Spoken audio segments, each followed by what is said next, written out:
Hey, what's going on? Duncan Lee here, and I'm up at about 8,000 feet on a northeast aspect out here in the Sierra. We just got done doing some snowboard laps and had a lot of fun, and it snowed right around 25 centimeters, 23, 25 centimeters last night, and it actually made for some pretty good riding. So what I wanted to talk to you guys about, though, is the state of our current snowpack.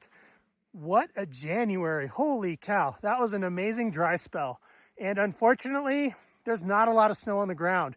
Right here, there's about 160 centimeters of total snow depth.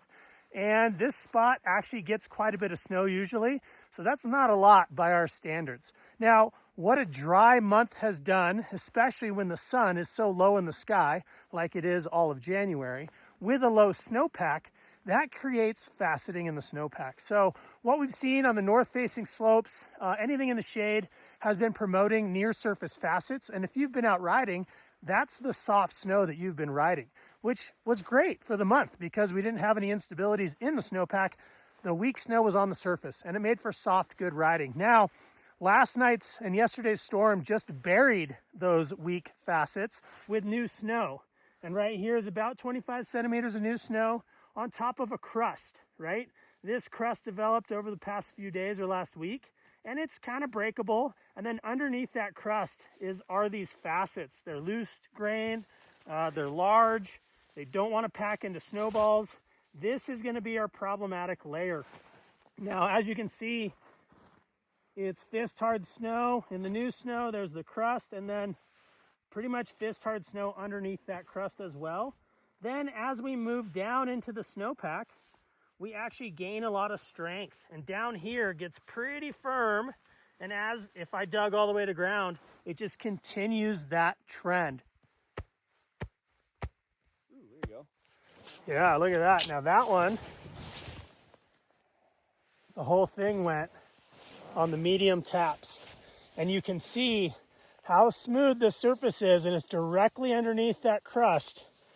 And these are those loose grains, and they're sharp and angular. They don't really want to pack into snowballs. And you can see it's pretty soft and unconsolidated snow. So this is very uncharacteristic for what we're usually used to out here. So the base of our snowpack has a lot of strength right now. It's that good old classic Sierra cement. And then as you come up through it, it starts to get a little looser, but nothing really great until you get up to about here.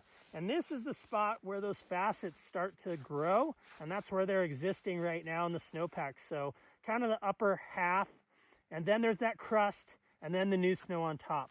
So today, this isn't a big avalanche problem. We're not seeing huge shooting cracks. There are some wind-loaded features with wind slabs that you can get some reactivity on. But as we move into next week, this layer of facets is gonna be a problem. We're gonna get a big load of new snow on top of this, just putting more weight and adding a larger slab on top of this weak snow. So we're really gonna wanna pay attention to this next week of how that snow falls and how it reacts. But I'll tell you right now, these weak, loose facets are gonna be a problem next week once we add more snow on top of this. So when you're out there, please pay attention to any signs of instability. Really read the advisory and understand what's going on. Go through the entire advisory because there's specifics that our forecasters will write about these problems, and then check the observations. The observations that people like you that can submit to the Avalanche Center are very valuable, plus the observations that the forecasters will post are very valuable as well.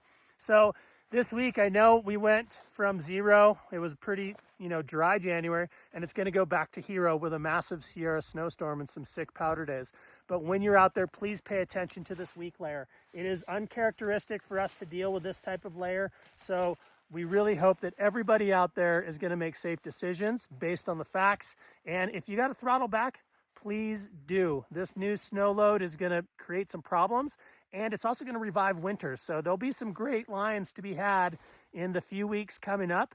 And it's not even March yet. So we still have a chance for some great powder days. And please just pay attention. Stay safe